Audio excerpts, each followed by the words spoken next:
하나님 말씀을 읽겠습니다. 사도행전 2장 신약성경 사도행전 2장 펼치시겠습니다.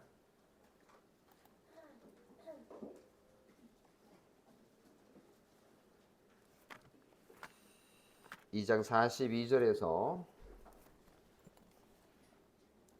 47절까지 우리가 잘 아는 익숙한 말씀인데요. 지난주에 이어서 두 번째 설교 본문으로 정했습니다. 제가 읽겠습니다. 그들이 사도의 가르침을 받아 서로 교제하고 떡을 떼며 오로지 기도하기를 힘쓰니라.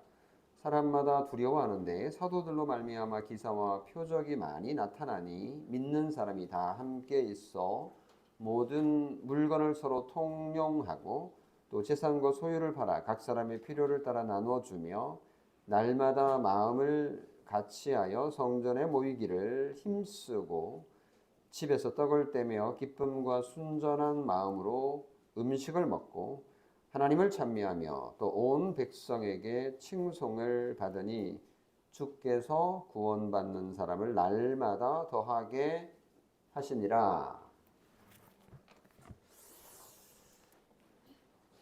유대인에게 절기가 3개 있는데요.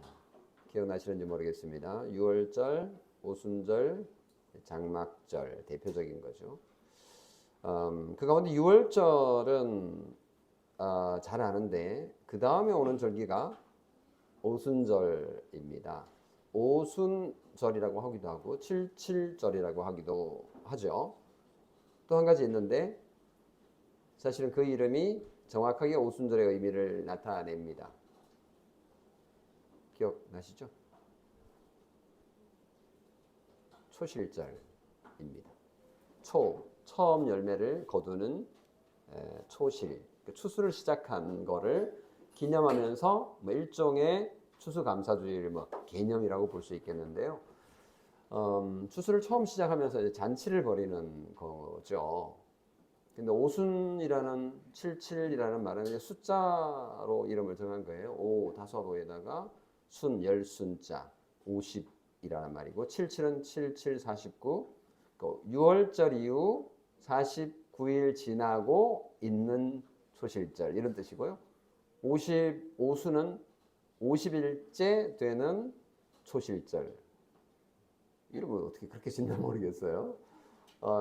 사실은 초실절이 그 의미를 제일 분명하게 이름이 말해주는 그런 절기입니다. 근데 우리는 주로 오순절로 이렇게 많이 알려져 있어서 오순절을 주요 이름으로 한번 생각해 볼 거고요. 초실절이란 말도 사실은 하나님의 구원 역사를 살펴보면 꽤 의미가 있다라는 걸 조금 이따가 제가 말씀을 드리려고 합니다.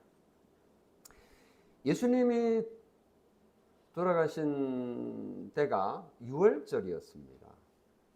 6월절에는 죽이지 말자 이렇게 하는 말들이 나오죠. 예수님이 6월절에 돌아가셨고 성령님이 오순절에 내려오셨어요. 그래서 6월절과 오순절은 구원 역사의 시점에 있어서 굉장히 중요한 의미가 있는데요. 실제로 예수님이 이제 십자가에 못 박혀 죽었죠. 실제로 죽었다라는 게 확인됐고 그래서 끌어내려서 무덤에 장사를 지냅니다. 몸을 이렇게 싸서 그 돌무덤에다가 집어넣었습니다. 장사를 끝냈어요. 유대인들이나 그 고대 근동에서는 시체가 빨리 상하기 때문에 하루 만에 그냥 이렇게 장사를 지냅니다. 우리는 한 3일장, 4일장 그렇게 하잖아요. 풍습이 좀 다른 겁니다. 예수님께서 분명히 죽으셨고 장사됐는데 예수님께서 다시 부활하신 거예요. 세상 사람들은 그건 사실과는 다르다. 제자들이 그냥 만들어낸 말에 불과하다. 이렇게 말을 하지만 우리는 예수님께서 부활하셨다는 걸 분명히 믿습니다. 예수님께서 죽었다가 다시 부활해서 제자들하고 한 40일 동안 같이 지내셨어요. 그리고 구름을 타고 하늘로 가셨다가 지금 어디 계세요? 아직도 거기 계세요. 하늘 우편에 성부 하나님과 함께 계십니다. 이렇게 해서 예수님의 죽음과 그리고 제자들의 가르침은 이제 끝장난 것 같았습니다. 그러고 나서 10일 정도 지났다고 봐야 돼요. 예루살렘에 큰 축제가 있습니다. 그게 바로 오순절이었던 거죠. 오순절 축제가 되면 유대인들이 예루살렘으로 모여들었습니다. 경건한 유대인들이 많이 모여들었고, 단지 그 팔레스타인 지역에서만 모여드는 게 아니라 그 당시 흩어져 있는 페르시아 지역, 그리고 유럽, 그 지중해 연안, 아프리카 여러 곳에 흩어져 있는 유대인들이 그 디아스포라라고 하는데, 그 유대인들이 다 예루살렘으로 모여드는 거예요. 엄청난 축제인 거죠. 그 다양한 언어를 쓰는 유대인들이 모여들었습니다. 그때 예수님을 따르는 제자들과 그리고 가까이 있는 한 120명 정도 되는 숫자가 예루살렘 마가의 다락방에 모여가지고 예수님이 승천하시고 난 이후 이게 어떻게 될 건지 예수님을 믿는 사람들이 모여 있었습니다. 거기서 찬송하고 또 예수님의 말씀을 다시 기억하면서 나누고 있었는데 놀라운 일이 벌어지죠. 그게 바로 성령님이 강림하시는 사건이 일어났습니다. 이건 인류 역사에서 가장 어쩌면 중요한 사건이라고 해도 과언이 아닙니다. 예수님이 탄생하는 것만큼 중요한 사건이다라고 말할 수 있겠죠.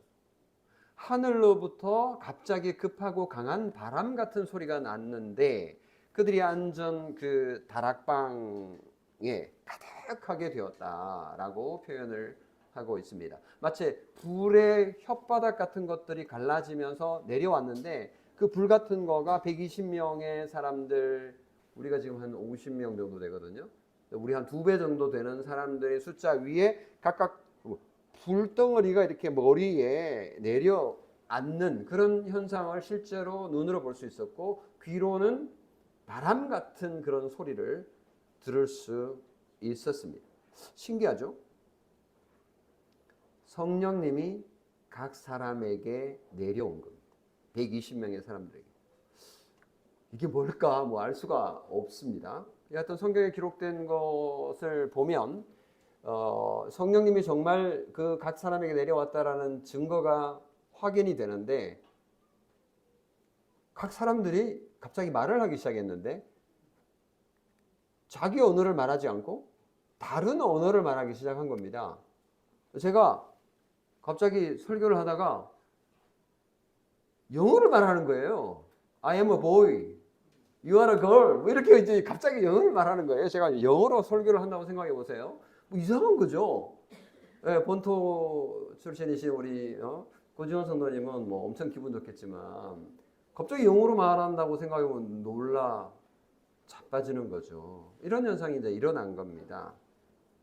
근데 그게 이제 120명의 사람들이 다 그렇게 한 것으로 보여요. 그리고 예수님의 제자들도 그렇고 그 중에 대표였던 베드로도 그렇게 하고 있었고, 그 집 안에서만 그렇게 한 게 아니라 이제 밖으로 나갔던 것 같아요.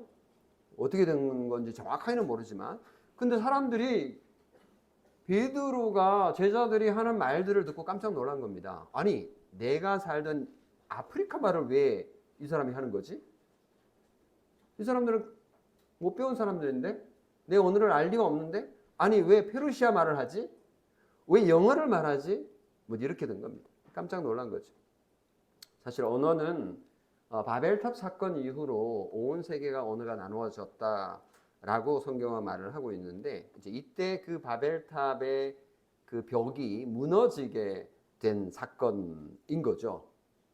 너무너무 신기한 일이 일어났습니다. 그때 베드로가 그 많은 사람들에게, 예루살렘 사람들에게 했던 설교가, 유명한 설교가 이제 그 사도행전 2장에 기록되어 있습니다. 꽤 길게, 그렇게 긴 것도 아닌데 사실은 얘기하는데, 그 베드로가 다른 언어로, 그러니까 난곳 방언, 그 사람들 방문자들이 태어날 때부터 쓰던 그 방언, 언어로 들린 거예요. 이 현상은 좀 이상한 현상인 거예요. 만약에 베드로가 막 이렇게 말을 하고 있는데 그게 들리는 사람에게는 다 자기 언어로 들린 건지 정확하지는 않습니다. 하여튼 이건 이 자체는 놀랄 만한 그런 일이었고요. 그게 이제 신기한 일이었지만 사실은 더 중요한 것은 베드로가 전한 사도의 가르침이었습니다. 베드로가 전한 얘기는 뭐냐면 예수에 대한 것이었습니다. 너희들이 십자가에 못 박은 이 예수가 누군지 아느냐? 너희들이 십자가에 못 박은 이 예수는 죽었다가 다시 부활하여 너희들의 죄를 위해서 죽은 것이니 너희들이 회개하여 예수를 믿으면 성령을 선물로 받을 거다. 우리가 지금 말하고 있는 이 현상도 사실은 성령님이 오셔서 일어나는 사건이다 라는 얘기를 설교합니다. 뭐 대단한 설교도 아니에요. 제가 볼 때 저도 제가 이렇게 설교하고 있잖아요. 그런데 놀라운 일이 벌어집니다. 그 설교를 들은 3,000명의 사람들이 예수를 믿게 된 거예요. 회개하고 예수를 믿게 된 겁니다. 사실은요, 여기에 있는 이 오순절에 방문한 사람들은 6월절 때부터 한 달 반 동안 있었던 사람일 가능성이 많습니다. 그 먼 길을 왔는데 6월절도 경험하고 오순절도 경험하고. 그러니까 예수 그리스도의 십자가를 봤던, 아니 정확하게 말하면 예수 그리스도를 십자가에 못 박으시오라고 말했던 사람일 수 있어요. 이 사람들, 이 군중들은. 근데요, 너희들이 십자가에 못 박은 이 예수를 하나님께서 너희의 구주로 삼으셨다 라는 설교를 하니까 다들 그냥 뒤집어진 거죠. 회개하고 예수 그리스도를 영접하게 되어서 예루살렘 교회 3,000명의 신도가 있는 예루살렘 교회가 탄생하게 됩니다. 이게 최초의 교회의 규모입니다. 교회가 개척되려면 적어도 이 정도는 돼야 되지. 그죠? 하나님의 하는 일이 이 정도입니다. 베드로, 대단한데? 베드로 정도 돼야 되는 거 아니죠. 베드로가 한 게 별로 없어요, 사실은. 베드로는 그냥 성령님께서 말하라 그러니까 나가서 했는데 엄청난 개종이 일어난 겁니다. 사도들의 가르침을 받아 서로 교제하고 떡을 떼며 오로지 기도하기를 힘쓰니라. 이만 이제 예루살렘 교회가 탄생하고 나서 그 예루살렘 교회의 신도들이 뭘 했느냐라는 것을 보여주는 건데, 제일 중요한 것은 사도의 가르침을 받아 서로 교제하고 떡을 떼며 오로지 기도하기를 힘썼다. 자, 이걸 보면요, 뭘 연상케 합니까? 사도의 가르침, 이게 뭐죠? 요즘으로 보면 설교입니다. 그리고 교제하고 떡을 떼며, 이게 뭐가 연상이 됩니까? 성찬이죠. 성찬. 그리고 기도하기를, 예배하는 기도예요. 그러니까 예배에 힘썼다 이렇게 보면 됩니다. 그러니까 예수 믿고 난 사람들의 특징이 뭐냐 하면, 예수 믿고 나면 예배를 드리고 싶어요. 예배에 참여하고 싶고, 찬송이 즐겁고, 기도하고 싶고, 성경 배우고 싶고, 이런 마음이 막 생기는 거죠. 초기 예루살렘 교회도 그랬습니다. 그래서 예루살렘 교회 성도들이 다 함께 모여가지고 물건도 서로 통용하고 나누고, 재산을 팔아가지고 좀 가난한 자들을 나눠주고, 그래서 유무상통하면서 정말 어마어마한 그 일들이 일어나고 있었던 겁니다. 생각해 보세요. 3,000명의 사람들이 가운데 온갖 종류의 사람들 모였을 거 아니에요. 부자도 있고, 가난한 사람도 있고, 못 배운 사람도 있고, 배운 사람도 있고. 근데 배운 사람은 안 배운 사람에게 이렇게 알려주고, 무시하지 않고, 또 돈 많은 사람은 돈 없는 사람에게 나누어줘서 필요를 이렇게 채워주고 하는 일들이 일어났으니까, 이 오늘 읽은 이 사도행전 2장 42절에서 47절 말씀을 온 시대의 교회가 이상처럼 바라봅니다. 야, 교회는 이래야지. 우리는 왜 이러냐? 우리는 아직도 멀었어. 이런 판단의 기준이 되는 성경, 그리고 시대, 그리고 장소, 교회, 이게 바로 첫 교회였던 예루살렘 교회라고 볼 수 있습니다. 자, 이건 뭐 우리가 다 아는 사실인데, 아까 제가 말씀을 드렸던 초실절의 의미, 그러니까 오순절은 77절이라고도 하고 초실절이라고도 하는데, 초실절은 앞으로 추수를 계속 할 건데 첫 열매를 딴 거예요. 첫 열매를 따고는 앞으로도 계속 딸 거니까, 자, 우리 즐기자. 그 처음 딴 열매를 먹으면서 기뻐하는 거예요. 감사하는 거예요. 앞으로 이제 많은 추수를 하게 될 거라는 거죠. 그래서 오순절날, 초실절날 성령님이 오신 것은 앞으로 죄인들을 구원하기 위해서 성령님께서 이제 오셨으니 앞으로 계속 추수를 하게 될 것이라는 구원사적인 의미가 있습니다. 그래서 오순절, 77절이라고 불리는 초실절에 성령님이 오신 것은 굉장히 큰 의미가 있는 거죠. 근데 이 이후로 예수 믿는 사람들이 본격적으로 생겨나게 됩니다.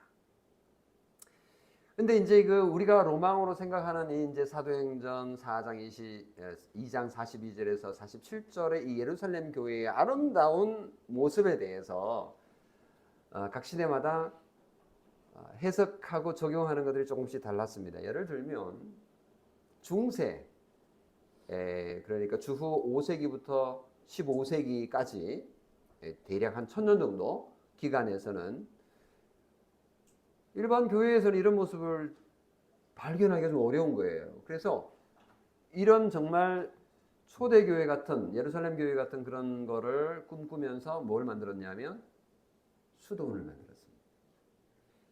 수도원이 그래도 그 모습하고 좀 비슷하다 이렇게 본 거예요. 실제로 수도원에 들어가려면 어떻게 해야 되냐면 자기가 가진 재산을 다 팔아서 무소유여야 합니다. 수도원 들어가기 전에 재산 팔고 가난한 자들에게 다 나눠주고 빈 털터리로 들어갑니다. 옷도 다 버리고 수도원에서 주는 옷 입고 처음부터 머리부터 발끝까지. 그래서 이 수도원에는 무소유를 기본으로 했고요. 수도원에 들어가기 위해서 모든 재산을 버리고 음식은 어떻게 하냐 그러면 먹고 살아야 되잖아요. 탁발이라는 걸 했습니다. 이 탁발은 이제 구걸하는 거잖아요. 가정을 방문해 가지고 한 푼 줍쇼 해서 주는 그 밥을 얻어먹고 살았습니다. 그러면서 수도원에 공동생활을 하면서 모든 재산을 공유했습니다. 나누고 기도하고 예배하고. 이게 이제 초대교회 예루살렘 교회하고 좀 비슷하게 돌아가는 거잖아요. 그렇게 해서 이 수도원을 엄청 개발을 했고 장려했고 또 많은 사람들이 수도원에 들어가서 수녀와 수도사가 되었습니다. 근데 이 수도원이 해결책이었을까요? 많은 사람들이 초기에 이렇게 사는 걸 보고 감동을 하고는 수도원에 엄청나게 많은 재산을 막 기부하기 시작을 했습니다. 그래서 나중에는 수도원이 부자가 되어버립니다. 그래서 수도사들이 수도는 할 시간이 없고 이 재산을 관리하는 것만 해도 시간이 모자라는 지경이 되었어요. 수도원이 엄청 부자가 되고 배가 불러가지고 나중에 결국은 타락의 온상이 됩니다. 그래서 중세에 추구했던 이 초대교회의 사도행전 2장 42절에서 47절의 말씀을 실천하려 했지만 사실은 실패했습니다. 그러면 현대인들은 어떻게 이 부분을 적용하고 해석할까요? 18세기, 19세기에 계몽주의 사상이 많이 전파되면서 인본주의가 엄청 활발하게 활동하게 되는데 그게 이제 20세기, 21세기까지 이어지잖아요. 뭐 현대주의, 모더니즘과 포스트 모더니즘 이게 다 이제 아우르는 부분인데 이 부분을 어떻게 해석하냐면 야 진짜 자기 재산을 다 내어놓고 희생하고 나누고 그리고 공동체를 강조하고 서로 빈곤한 자가 없고 노동을 착취하지 않고 그리고 현대 사회가 슬럼화되어 가고 있는 그래서 비인간적인 삶이 이어지는 이런 것들 다 퇴치해야 된다. 그래서 사회 개혁 운동에 적극적으로 뛰어듭니다. 이거야말로 우리가 추구하는 기독교 공동체다. 라고 해서 사회 개혁을 부르짖는 그룹이 생겨납니다. 그래서 예를 들면 중남미 같은 경우에는 해방신학이라는 거가 엄청 발전하게 됩니다. 거기는 이제 공산주의 사상의 영향을 많이 받았고요. 이제 그와 비슷한 걸 우리나라에는 민중신학이라는 형태로 사회를 어떻게든지 이 초대교회처럼 교회가 예수 믿는 사람들이 바꿔가야 된다라고 하는 쪽으로 이상사회를 꿈꾸면서 교회를 인간관계 중심으로 보려고 그래서 그 관계를 좋게 사회를 좋게 만드는 그것이야말로 성경에서 말하는 사도행전의 목표다라고 주장을 했습니다. 그러면서 또 이제 또 하는 한쪽은 그 성도의 교제를 강조하면서 소그룹을 통해 가지고 나눔과 교제를 이루는 이것이야말로 정말 초대교회의 삶일 것이다. 그것을 이루기 위해서 많은 노력과 그것을 목표로 교회를 꾸려가는 그런 교회들도 있습니다. 그래서 이제 그런 교회에 들어가면 그런 소그룹에 들어가면 정말 엄청난 사랑을 받게 되니까 다들 뭐 감동도 하고 또 전도도 되는 것 같고 또 실제로 결혼 결과를 낳기도 합니다. 그래서 남들을 잘 섬기고 사랑하고 그리고 자기 거 이기적인 삶을 살지 않고 이타적인 삶을 살고 헌신하고 이런 모습들을 소그룹에서 보여주고 또 교회에서 보여주고 이렇게 하게 될 때 엄청난 교회의 부흥이 일어나더라. 그래서 이렇게 사는 거가 또 교회 부흥의 방법으로 이제 인식되기 때문에 많은 사람들이 이런 것들을 추구해 가는 경향이 있었습니다. 그런데 정말 예루살렘의 초대교회 사도행전 2장에 나타난 이 모습이 그런 거를 말하는 것일까? 저는 지난 우리 다우리 교회 다우리, 노러리, 사귀리 지난 주에 우리 원주에서 수양회를 가지면서 놀았습니다. 그래서 제가 지난주에 설교도 우리 좀 놀자, 놀면서 부딪히기도 하고 이렇게 하는 게 필요하다라고 제가 설교를 했는데 오늘 두 번째 설교입니다. 지난주에 이어서 오늘은 노러리라고 하는 것 빼고 다우리 괄호 열고 노러리 괄호 닫고 사귀리에 해당되는 부분을 제가 오늘 설교하고 있는 셈인데 그러면 우리가 사귄다라는 거 성도가 서로 교제한다라는 거가 그의 그 핵심 중심 원리가 뭐냐? 뭐 교회 와가지고 먹고 마시고 재미있게 지내고 뭐 이런 거만 잘하면 그러면 우리가 잘하는 거냐? 예루살렘 교회가 그랬으니까 초대교회 우리도 그렇게 하는 거가 목적이겠네, 목표겠네. 우리 그렇게 목표를 설정하고 가야 되겠네 라는 결론이 나게 되는데 과연 그런지 한번 살펴보겠습니다. 자, 오늘 읽은 사도행전 2장 46절 47절을 보면요. 날마다 마음을 같이하여 성전에 모이기를 힘쓰고 집에서 떡을 떼며 기쁨과 순전한 마음으로 음식을 먹고 하나님을 찬미하며 또 온 백성에게 칭송을 받으니. 자, 이거 보니까요. 초대교회 성도들이 교제가 어땠는지 정말 대단하다. 우리도 이렇게 되면 얼마나 좋을까. 우리는 왜 안 되지? 뭐 이런 생각이 들잖아요. 자, 봅시다. 첫 번째, 날마다 마음을 같이하여 성전에 모이기를 힘썼다. 날마다 마음을 같이하여. 어떻게 마음을 같이 할 수 있을까요? 다 우리 교회 성도들이면 5, 60명 되는데 우리가 한 마음 마음을 같이하여 어떻게 한 마음을 가질 수 있을까요? 뭐 우리 수양회 가는데 일사불란하게 우리 강원도로 갑시다. 강원도로 한 마음을 모여주고, 강원도에도 많은데 그 가운데 원주로 갑시다. 또 한 마음을 모여주고, 또 원주 가운데 어디냐? 와, 피노키오가 좋습니다. 그래서 한 마음으로 모아줘서 갔다 왔잖아요. 한 마음이 됐으니까 이번에 한 거죠. 그런 게 한 마음일 겁니다. 그래서 무슨 일을 하든지 한 마음으로 분리된 마음이 없고 다 일사불란하게 움직이는 거가 여기서 말하는 핵심일까요? 만약에 그런 거라면 야구장에 가서 배워야 될 것 같아요. 야구장에 가면 뭐 LG 팬들은 LG 그냥 무조건 LG가 이겨야 돼. 한 마음으로 치고 있어도 LG. 제가 LG 이모티콘을 쓰니까 다들 제가 LG 팬인 줄 아는데 아닙니다. 저는 롯데 팬입니다. 근데 롯데는 또 부산 가면 뭐 난리가 아니에요.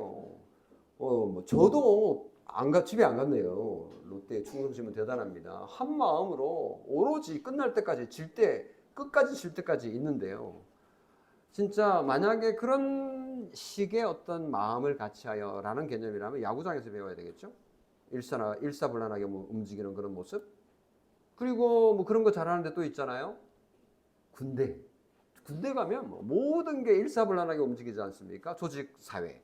그래서 멋지게 조직해 놓으면 전쟁에서도 유리하고, 국군의 날 행사하는 거 보세요. 군인들이 이렇게 행진하는 거 보면 진짜 대단합니다. 정말 대단합니다. 몸과 마음이 일체가 되어서 마음을 같이 하여.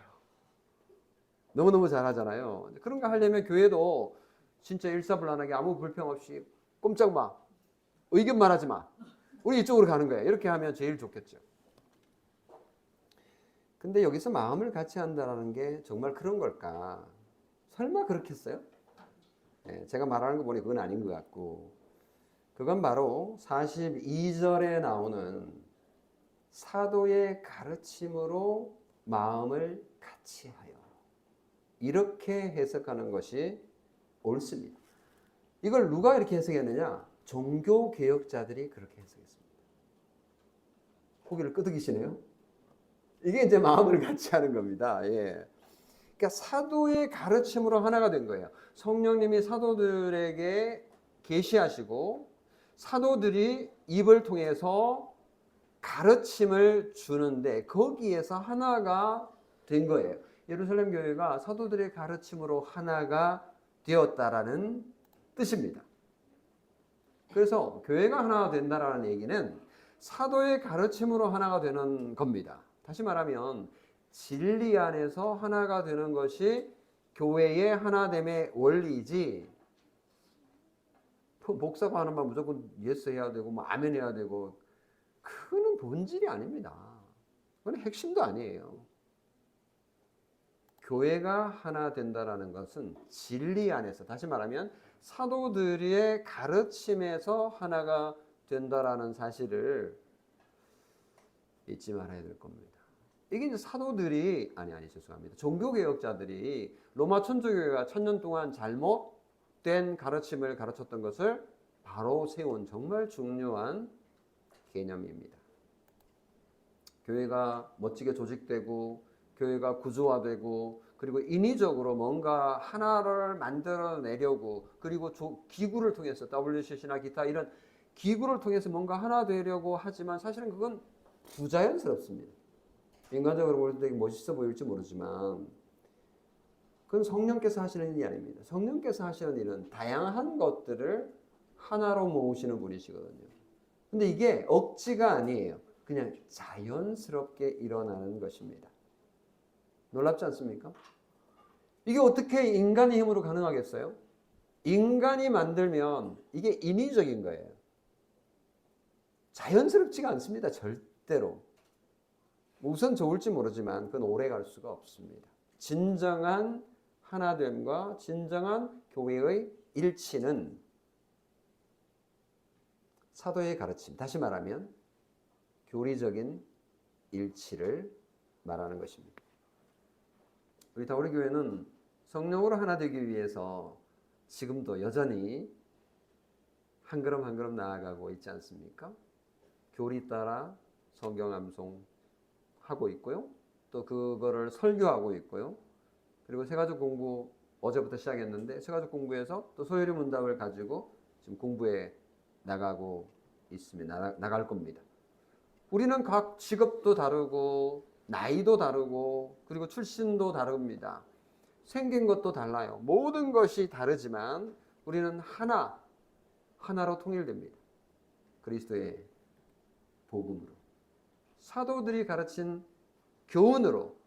이 교훈은 교리라고 번역할 수 있어요. 바른 교훈으로 하나 되는 것이 가장 중요한 것이다. 예루살렘 교회의 특징이다. 라는 것을 끌어낼 수 있습니다.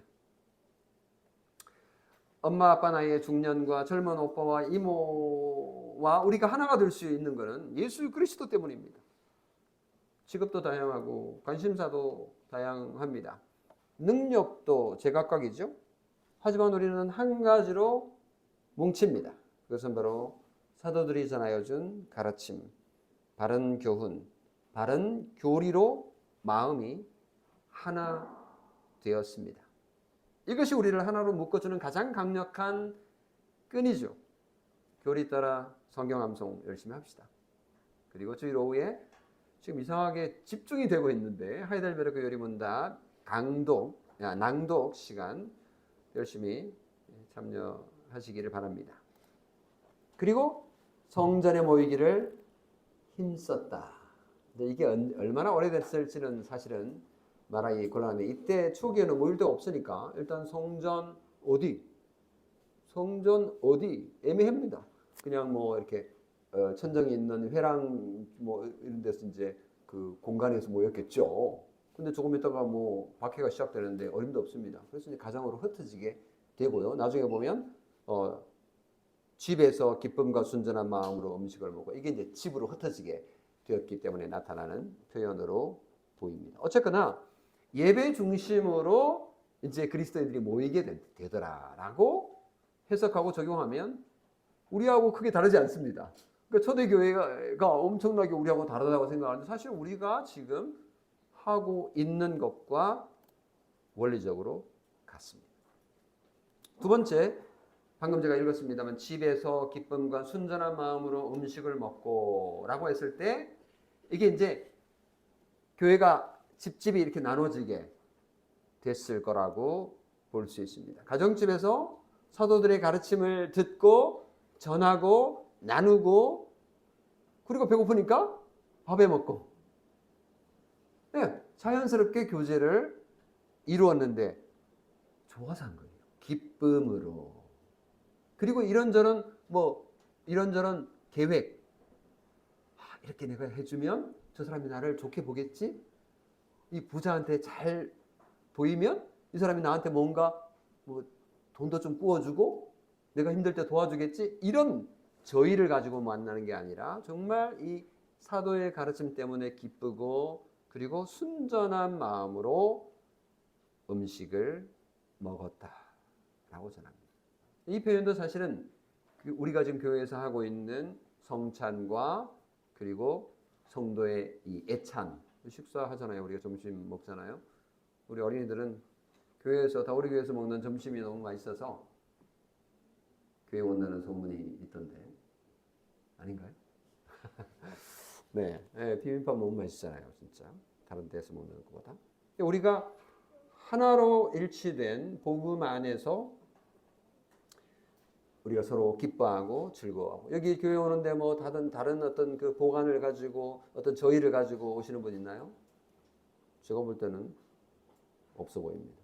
나 잘 보이기 위해서 엄청 차려입고 오시는 분 제가 볼 때는 없어 보입니다. 네. 이렇게 성령 안에서 이 예루살렘 교회의 교제는요 되게 자연스러웠습니다. 만들어낸 게 아니었어요. 내가 저 사람을 초대하면 나중에 나에게 잘하겠지? 그래서 나도 지금 해주는데 나중에 해주나 안 해주나 보자. 내가 다 기록하고 있을 거야. 가정집에서 사도의 가르침을 듣고 함께 음식을 먹고 교제한 것은 너무나 자연스러운 은혜 받은 자의 모습이었던 거죠. 무슨 영웅적인 나눔을 말하지 않습니다. 그런데 시간이 조금 지나면서 이 그룹 안에도 역시 문제가 보이잖아요.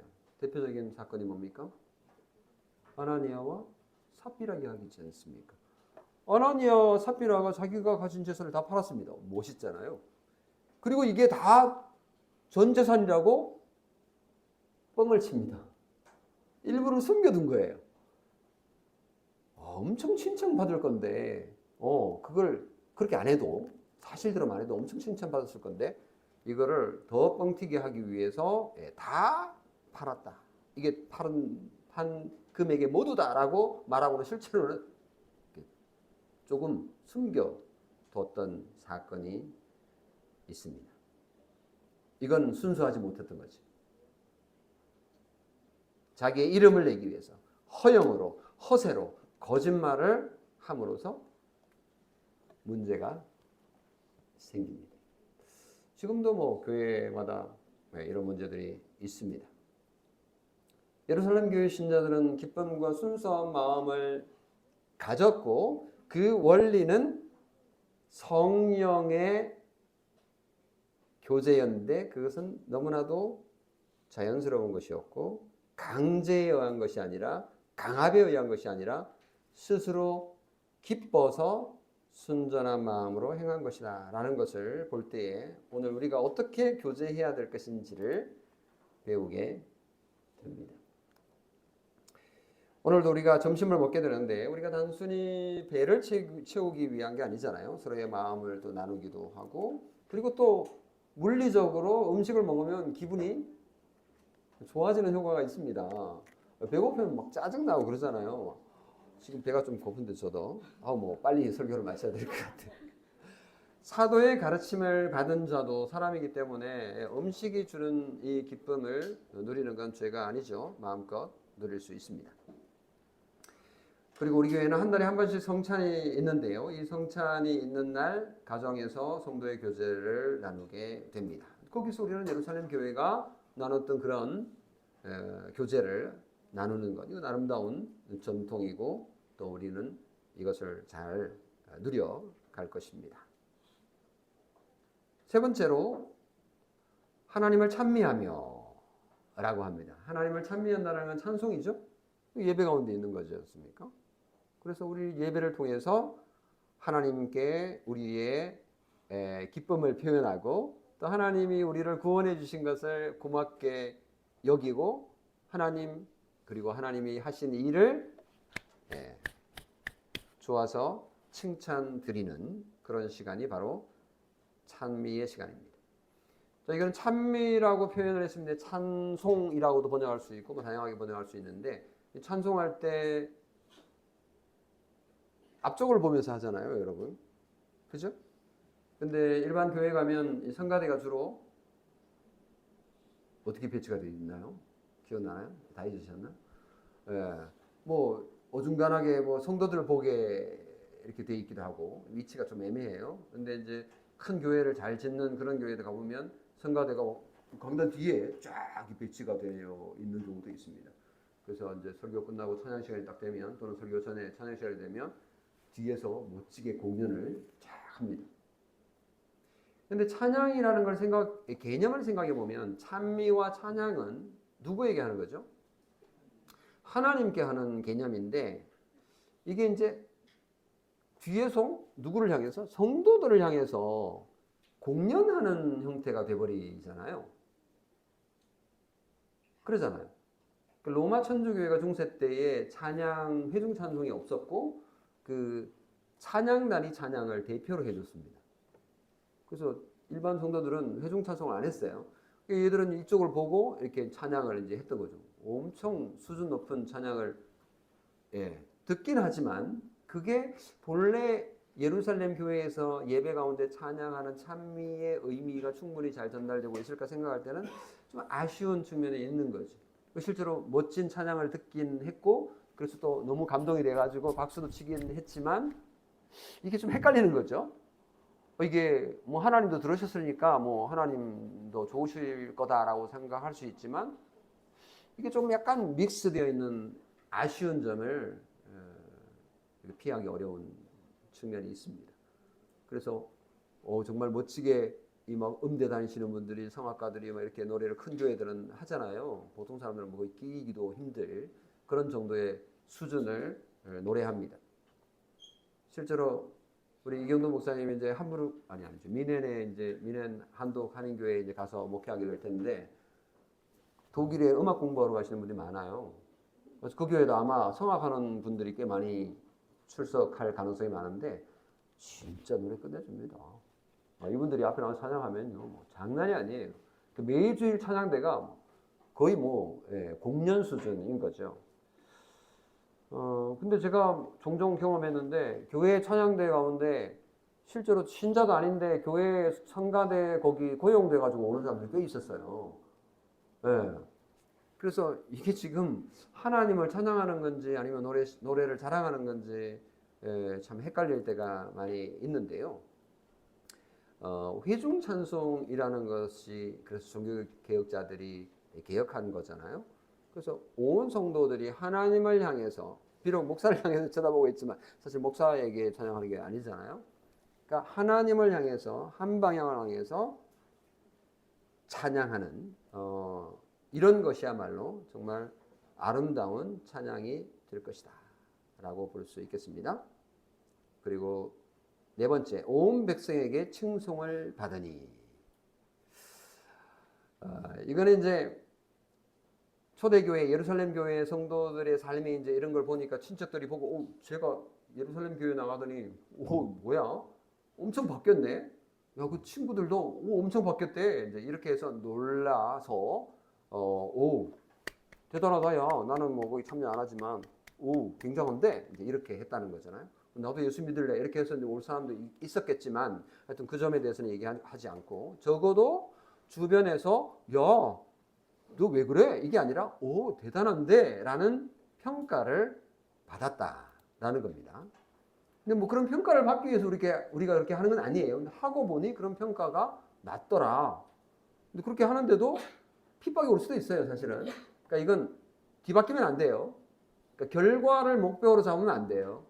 그러니까 이게 먼저가 있고 전후관계가 바뀌면 안 되는 거예요. 앞에가 있고 원인이 있고 결과가 있는 거지. 원인의 결과가 다양하게 날 수도 있는 거예요. 그래서 그건 뒤바뀌면 안 되지만 어쨌든 이런 현상이 있었고요. 그리고 마지막으로 주께서 구원받는 사람을 날마다 더하게 하시니라. 그래서 초대교회가 엄청 이제 부흥한 거예요. 수적으로 3,000명 믿었죠? 그리고 곧 이어서 5,000명. 어마어마하게 발전합니다. 근데 다우리교회는 지금 14년이 지났는데 엄청 부흥했습니다. 네, 다우리교회 저희 집에서 시작했거든요. 근데 지금 이렇게 공간도 크고 동의를 별로 안 하시는 것 같은데 네. 수적으로 보면 몇천 명 되는 교회와 우리가 비교할 수 없을 정도로 작은데요. 이게 자칫 잘못되면 예루살렘 교회 성장했잖아. 교회는 반드시 성장해야 돼. 라고 이걸 갖다가 적용을 하고 법칙을 만들어버리면 곤란해집니다. 이것도 결과예요. 결과. 근데 누가 만들어낸 결과냐?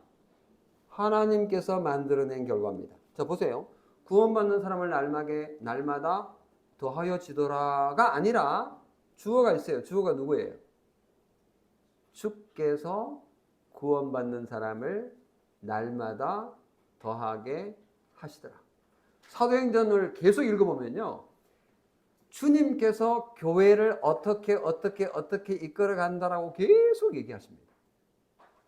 베드로가 잘해가지고 뭐를 했다 이렇게 말하지 않습니다.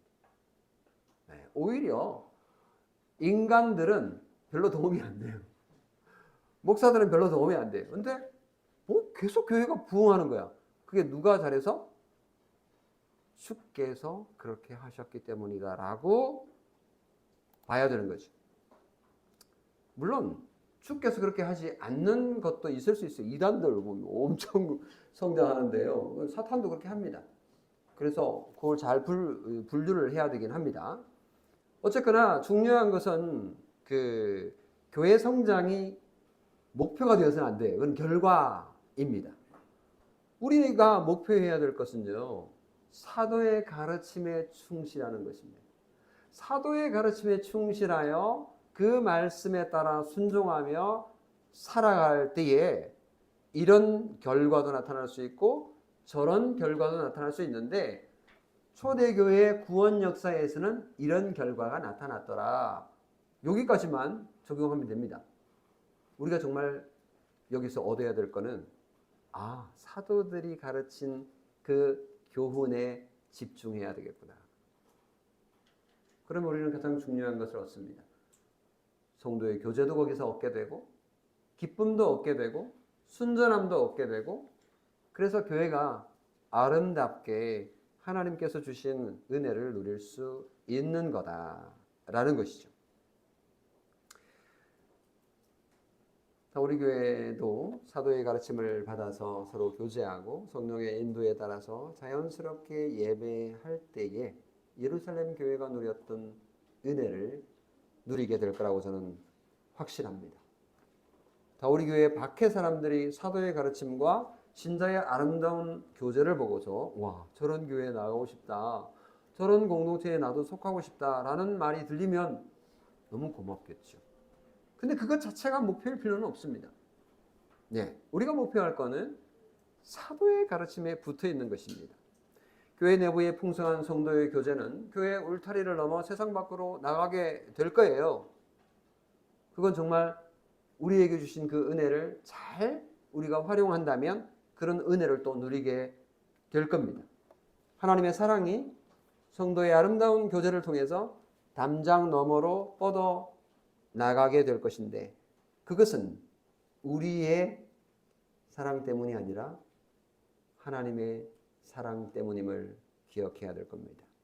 사도들이 가르친 그 가르침이 바로 하나님과 그 하나님의 큰 일, 다시 말하면 우리를 구원하시는 하나님의 그 큰 일을 전한 것이고, 우리는 그것을 믿음으로 받아서 기쁨으로 찬송하고, 그리고 우리가 가진 것을 재능이든지 물질이든지 나누면서 살아갈 때에 예루살렘 교회에 주신 하나님의 은혜가 오늘 우리에게도 동일하게 있을 줄 믿어 의심치 않습니다. 아멘. 기도하겠습니다. 좋으신 주님, 오늘 우리에게 주신 하나님의 은혜를 기억하며 초대교회 예루살렘에 주신 사도의 가르침이 얼마나 큰 역사를 이루었는지 오늘 확인하게 해 주셔서 감사합니다. 종교개혁자들이 우리에게 전하여 준 믿음의 그 유산을 오늘 이 시대에도 우리가 누리며 살게 되니 고맙습니다. 우리에게 큰 은혜를 오늘도 그리고 내일도 베풀어 주실 것을 바라오며 예수 그리스도의 이름으로 기도합니다. 아멘.